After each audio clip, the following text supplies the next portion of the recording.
Next, I would like to call upon Dr. Mola Golam Aspia to achieve the award Conference Notable Award and its Ambassador for Peace for Best Achiever Award and also Malaysian Awardees Award MAA.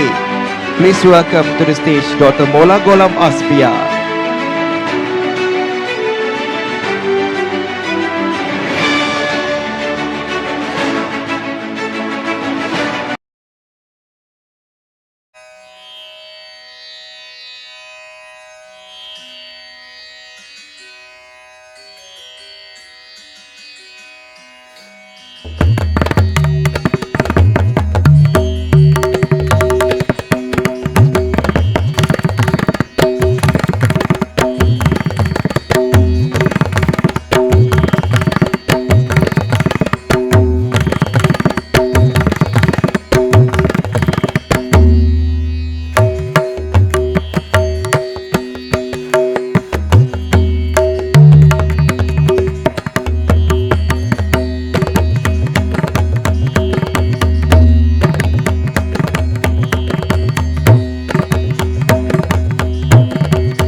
রনা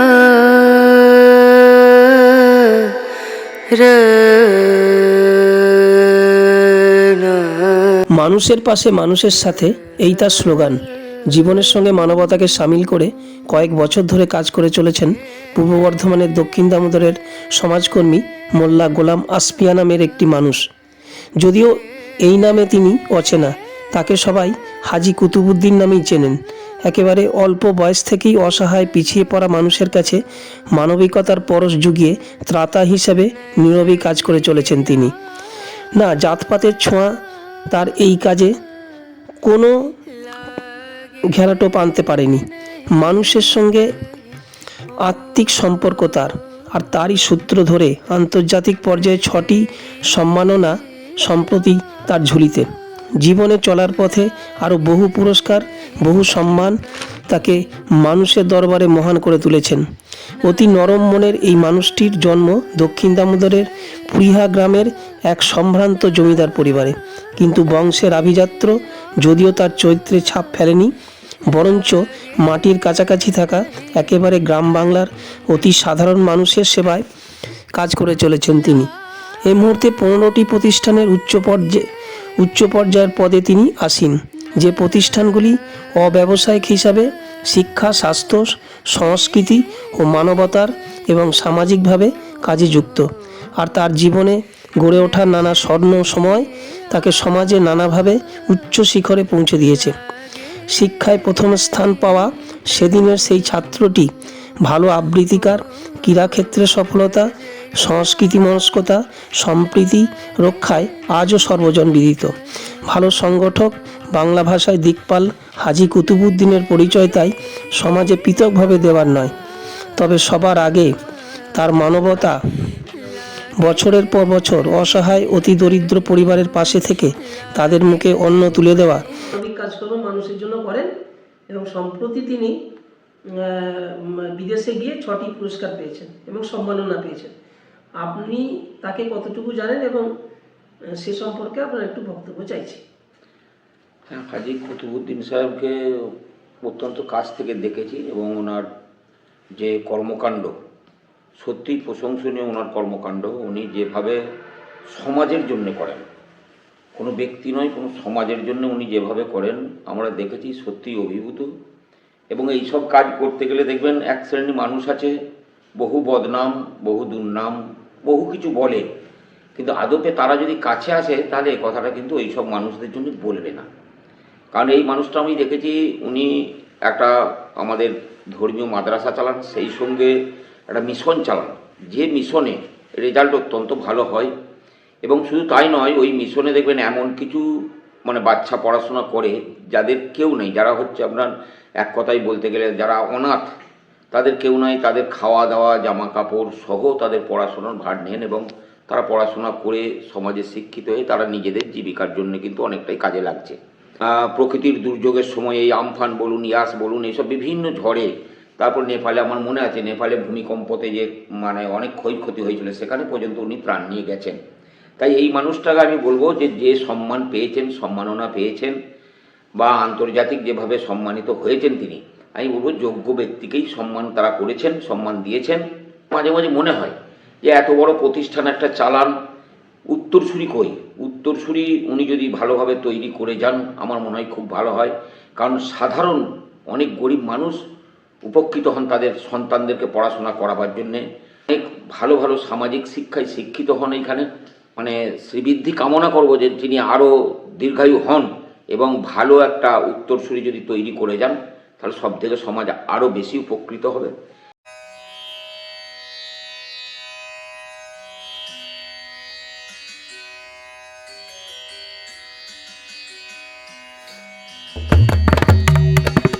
হাজি কুতুবুদ্দিন তিনি শুধুমাত্র Rahmania welfare trust, Rahmania আলিম mission, মাদ্রাসা দারুল উলুমের সম্পাদকই নন, তিনি আমার সম্পর্কে হচ্ছে নিচের কাকা, মানে আমার বাবার তিনি ছোট ভাই।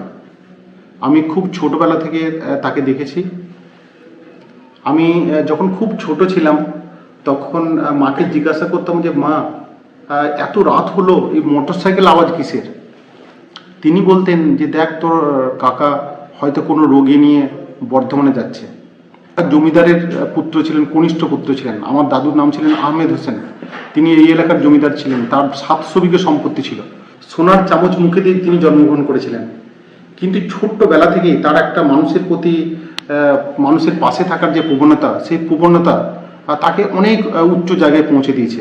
ফলে যখন আমার জ্ঞান হয়েছে তখনই দেখছি যে তাকে, আমার কাকাকে ঘিরে থাকতো 30, 40, 50, 100 জন আমার কাকাকে ঘিরে থাকতো। বিভিন্ন ক্ষেত্রে আমি আমার এটাও দেখেছি যে আমার কাকার মা, আমার যিনি ঠাকুমা, তো তাকে মহিলারা ঘিরে থাকতো। এবং যে আমার ঠাকুমা ওই এলাকার যত গরিব মানুষ ছিল, জাতি ধর্ম বর্ণ নির্বিশেষে সমস্ত মানুষ আসতো, কারো মেয়ের বিয়ে হচ্ছে না, কারো সমস্যা, সেই সমস্যা আমার ঠাকুমাকে বলতো। আমার দাদুকে দেখিনি, কিন্তু আমার ঠাকুমাকে দেখেছি। তিনি সেভাবে মানুষের পাশে থাকতেন, তাদের বিয়ে দেওয়ার ব্যবস্থা করতেন, আরও অন্যান্য অনেক ভালো ভালো কাজ করতেন। তার এই রাস্তাটায় একটা, এই সিহারা বাজার থেকে পুরিহা আনগ্রাম পর্যন্ত যে রাস্তাটা আছে, সেই রাস্তাটা তিনি লোক লাগিয়ে বিভিন্ন ক্লাব সংগঠিত করে সেখানে রাস্তা, যাতে বর্ষাকালে মানুষ যাতায়াত করতে পারতো না, বিভিন্ন অসুবিধা হতো, তিনি নিজে মাঠে নেমে রাস্তাটা করার চেষ্টা করছিলেন এবং তার উদ্যোগেই মোরাম রাস্তাটা হয়। যেমনি পড়াশোনাতে ফার্স্ট ছাড়া দ্বিতীয় হননি, এবং তিনি মাস্টার ডিগ্রি করেছেন রবীন্দ্র ভারতী থেকে, এবং তিনি বিএড করেছিলেন। তিনি একজন শিক্ষক ছিলেন। এবং আমার এলাকায়, আমাদের গ্রামে পুরিহা বলে যে গ্রাম, সেই গ্রামে 1 সপ্তাহব্যাপী অনুষ্ঠান এই এলাকা দক্ষিণ আমাদের মানুষও দেখেনি, যে বিভিন্ন সরকারি আধিকারিকরা, তিনি যখন পশ্চিমবঙ্গ সরকার সাক্ষরতা মিশন চালু করেছে তার অনেক আগে থেকে তিনি আমাদের গ্রামে আদিবাসী, দলিত, সাঁওতাল, মুসলমান, হিন্দু, ব্রাহ্মণ থেকে শুরু করে যারা মানে অক্ষর জ্ঞানহীন ছিলেন, তিনি তাদেরকে অক্ষর জ্ঞান করার জন্য তিনি একটা আন্দোলন ক্লাবের মাধ্যমে, নবীন যুব সংঘের মাধ্যমে শুরু করেছিলেন। উনি প্রথম দক্ষিণ দামোদরে গোটা রায়না খণ্ডঘোষ মাধবী এলাকায় প্রথম রক্তদান শিবির করেন, এবং তিনি একজন বড় আবৃত্তিকার ছিলেন। জেলা শাসকের সামনে তিনি এমন আবৃত্তি করেছিলেন বোধন সুকান্ত ভট্টাচার্যের, তো তৎকালীন জেলা শাসক বলেছিলেন যে আসফিয়া, গোলাম, আমার কাকার নাম, ভালো নাম ছিল গোলাম আসফিয়া, যে আসফিয়া, সুকান্ত ভট্টাচার্যের বোধন কবিতাটা তুমি যে আবৃত্তি করেছ, সে আবৃত্তিটা সুকান্ত ভট্টাচার্য যদি বেঁচে থাকতো আর তোমার কবিতাটা যদি শুনতো, তো তিনি এত খুশি হতেন, তার লেখার থেকে তোমার কবিতাটা শুনলে তিনি বেশি খুশি হতেন। গোটা দক্ষিণ দামোদর এলাকায় বিভিন্ন জেলার বিভিন্ন মাঠে রেফারি করতেন, বড় সঞ্চালক ছিলেন তিনি। প্রথম দক্ষিণ দামোদরে প্রায় প্রথম দিকে সাহিত্য পত্রিকা বিশাখা বলে সাহিত্য পত্রিকা চালু করেন। আমি কি করেছিলাম, আমার কাকার সমস্ত বায়োডাটা রেডি করে, তার সমস্ত কর্মপদ্ধতি রেডি করে, সমস্ত কাগজ রেডি বিদেশে পাঠিয়েছিলাম, বিভিন্ন বিশ্ববিদ্যালয়ে, বিভিন্ন জায়গায়।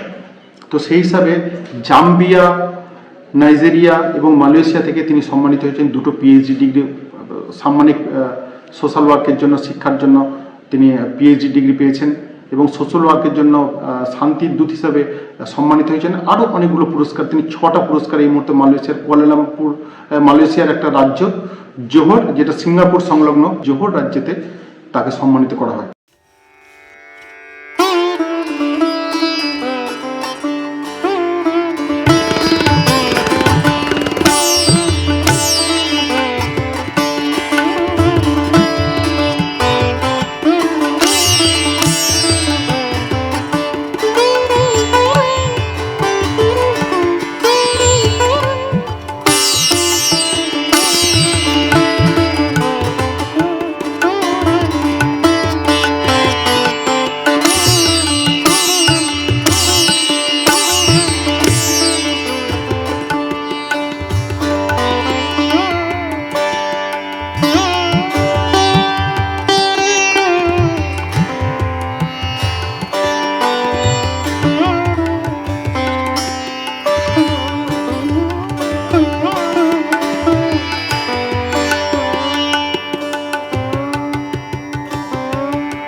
আন্তর্জাতিক 3টে পুরস্কার পেয়েছেন।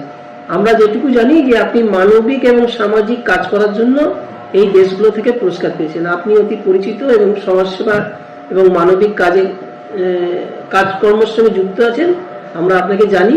সেই হিসেবে আপনি কতটুকু করতে পেরেছেন, এবং এই যে আমরা যেখানে রহমানিয়া ওয়েলফেয়ার ট্রাস্টের এখানে বসে আছি, এইটাকে শুরু করে আপনি একটু বলুন। এইটা 2008 সালে যখন পূর্ণাঙ্গ প্রতিষ্ঠান হয়ে গেল, তখন আমরা গুটি কয়েক মানুষ চিন্তা ভাবনা করলাম, এটা তো শুধু আমার ধর্মের মানুষের জন্যই ধর্ম পুস্তক পড়ানো হচ্ছে, কিন্তু আমার নবী হয়তো বিশ্ব নবী, তিনি বিশ্ব মানবতার মুক্ত প্রতীক। এই জন্য মানুষের জন্য কিছু করার জন্য ভাবনা চিন্তা, যদিও ছোটবেলায় টুকটাক কাজ করা হচ্ছে, তবে একটা প্রতিষ্ঠান তৈরি করা হোক। তখনই আমাদের ভাবনায় এই স্বপ্নের এই প্রতিষ্ঠান তৈরি করলাম, যার নাম সেহারাবাজার রহমানিয়া ওয়েলফেয়ার ট্রাস্ট। একে এখন 15টা প্রতিষ্ঠান চলছে আমাদের এই ট্রাস্টের আন্ডারে। সব কটাই কিন্তু মানুষের পাশে আর মানুষের সাথে থাকার মহান ব্রত নিয়ে এগিয়ে চলছে। এছাড়া আমরা একটা জাতি ধর্ম নির্বিশেষে সমস্ত মানুষের স্বাস্থ্য পরিষেবা দেওয়ার জন্য একটা নন গভর্নমেন্ট হসপিটাল, শেফা দাতব্য স্বাস্থ্যকেন্দ্র খুলেছি। সেখানে প্রায় নিখরচা মানুষের স্বাস্থ্য পরিষেবা দেওয়ার ব্যবস্থাপনা। সেটা কোথায়? এটা এখানে আমাদের মজুরাগি আছে, আমাদের পাশেই আছে। ওটাও দাতব্য? দাতব্য কাছাকাছি। সে 200 গ্রামের মানুষকে আমরা শীতবস্ত্র, খাবার, প্রতিবন্ধীদের সাইকেল দেওয়ার পর এখন বর্তমান যে চিত্র এসে গেছে যে আমরা আর প্রতিবন্ধী পাচ্ছি না সাইকেল নেওয়ার মতো। এবং গরিব মেধাবী ছাত্রছাত্রী যারা আছে তাদেরকে নগদ অর্থ সাহায্য করি আমরা। এছাড়াও গরিব অসুস্থ মানুষ তাদের জন্য, আর প্রকৃত গরিব হচ্ছে সোশ্যাল ওয়েলফেয়ার সোসাইটি বলে যে বিভাগ করা আছে, এটা তাদের কাজ। সারা বছর প্রতি বছর চেতনা উৎসব অনুষ্ঠান করি। কোনো জায়গায় এইটা একটা ইসলামিক প্রতিষ্ঠান বলে, মানে অন্যভাবে নয়, ইসলামিক প্রতিষ্ঠান হিসেবে পরিচিত, মানে যদি নামে বলি বা ইয়েতে, সেক্ষেত্রে অন্য ধর্মের লোক আপনাদের কতটা সহযোগিতার হাত বাড়িয়ে দিচ্ছে? প্রচুর সহযোগিতার কথা বলছি। চিন্তা করেন, এই যে প্রয়াত স্বদেশ কুমার রায়, এখানে আমাদের শেয়ারবাজার একজন শিল্পপতি ছিলেন, মিল মালিক ছিলেন, তিনি তো প্রচুর সাহায্য করতেন। সকলেই জানে যে আমরা সাম্প্রদায়িকতার ঊর্ধ্বে।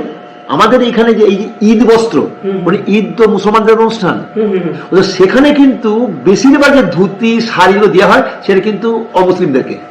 যে ধর্মে এসেছো তুমি সেই ধর্মের অনুশাসন মেনে চলো। ধর্ম থেকে ডিঙিয়ে অন্য জায়গায় যাওয়াটা আমি আমার নিজের ব্যক্তিগতভাবে পছন্দ করি না। যে অত্যাচার চলছে আমরা যেটুকু খবর পাচ্ছি আর কি, ইসলামকে এই অত্যাচারের কথা বলে না, কখনই বলে না। সেটা একটু বলুন। আর এটা বলেই না, এটা বলতে যাবেই না, করা যাবেই না। বরং শুনে নেন যে আপনারা জানেন নিশ্চয়ই, কোরআন যেটা আমরা বলি, যেটা আল্লাহর কালাম, সেই কোরআনে কথা আল্লাহ পাক বলেছেন, যারা আমাকে মানে না, আমার সঙ্গে নিন্দাগালি দেয়, তাদের সঙ্গে তোমরা খারাপ ব্যবহার করো না। কেবল ঘটনাটা অনেকে আমাদের ধারণা নেই, যেভাবে বলা হচ্ছে ভারতবর্ষের সমাজপত্রে, তেমনটা হয়তো নয়। যদি হয় তারা সম্পূর্ণ তার বিরুদ্ধে আমরা এটা না। এবং এটা ভাবতে হবে, আমার ভারতবর্ষই হোক, পশ্চিমবঙ্গই হোক, আর বাংলাদেশই হোক, যেখানে যারা শাসন ক্ষমতায় আছেন তারা সংবিধানে ওই ধারা নিয়ে তারা সেখানে শপথ বাক্য পাঠ করেছেন। এই জন্য সে তো শুধু মুসলমানের সরকার নয়, সমস্ত মুসলমানের শুধু সরকার নয়, সে তো জাতি দল সবাই সরকার। তার দায়িত্ব মধ্যে পড়ছে যে সংখ্যালঘু যারা আছে তাদেরকে কি বলবো, তাদেরকে নিশ্চিত একটা জীবন দেওয়া, তাদের সমস্ত বিষয়গুলো দেখা, এটা দায়িত্ব শাসকের। মন্দিরের জায়গা থাকবে, মসজিদের জায়গা থাকবে, সেটা তার যেমন, আমার যেমন প্রশ্নটা আমার কাছে এত দামি, তার কাছে সেটা দামি। সামাজিক ক্রিয়াকর্মের জন্য জাম্বিয়া থেকে এবং নাইজেরিয়া থেকে আপনাকে পিএইচডি সাম্মানিক ডক্টর উপাধি দেওয়া হচ্ছে, এবং আমরা বছরে একটা পিস অ্যাম্বাসেডর অ্যাওয়ার্ড মানে শান্তি পুরস্কার, এই পুরস্কারটা আমরা প্রতি বছর একটা দিই। এবছর আপনাকে সিলেক্ট করা হয়েছে যে আপনাকে ওই শান্তিদূতের পুরস্কারটা দেওয়া হবে। এইটা দেওয়া হবে 1 ডিসেম্বর, আমাদের ইন্টারন্যাশনাল এডুকেশন কনফারেন্স হবে, আন্তর্জাতিক শিক্ষা সম্মেলন হবে, ওই সম্মেলনে আপনাকে দেওয়া হবে। সরকারের এডুকেশন ডিপার্টমেন্টের ডাইরেক্টর ডক্টর সুব্রমণিয়াম উনি দেবেন, উনি দিলেন আমার সব। তা এইটা চিঠিতে মতো এখন দাঁড়িয়ে দিয়েছিল, আমাদেরকে রাজকীয়ভাবে বলতে চাই, তা নিয়ে গেছে, পৌঁছে দিচ্ছে, সমস্ত ব্যাপার খুব সুন্দর, আমরা খুশিতে আপ্লুত। সেখানে আমাকে এই 3টি পুরস্কার ছাড়াও মালয়েশিয়ার তরফ থেকে আমার শিক্ষা অনুরাগ বিভিন্ন প্রতিষ্ঠান করার জন্য আরো 3টে পুরস্কার আমাকে পুরস্কৃত করেছে। 6-6টা পুরস্কার আমি ওখান থেকে পেয়েছি আর কি, সবই শান্তির জন্য। হ্যাঁ, তাই তো, শান্তি এবং সামাজিক থাকার জন্য। আমার মন থেকে বলছি, এই পুরস্কার তো আমার পুরস্কার না, এই পুরস্কার আপনাদের মতো সাংবাদিক বন্ধুরাও আমার কথাগুলো তুলে ধরেছেন। মানুষের লোক জানবে কি আমি কি কাজ করছি না করছি, জানা সম্ভব। কিন্তু আমি মনে করি জিতেছে দল, মানে আমার টিম, এটা একটা টিম ওয়ার্ক। এই পুরস্কার সকলের পুরস্কার।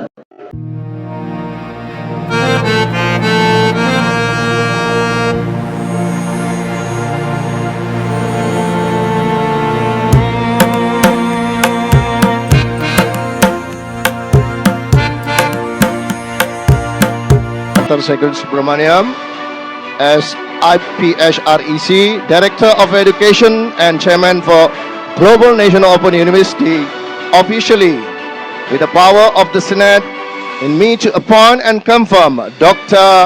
Mola Ghulam Aspia from India, awarded an honorary doctorate in education and social work from Amity College, University of Zambia, and honorary doctorate of humanity PhD from Langton Peace and Human Rights Academy from Nigeria.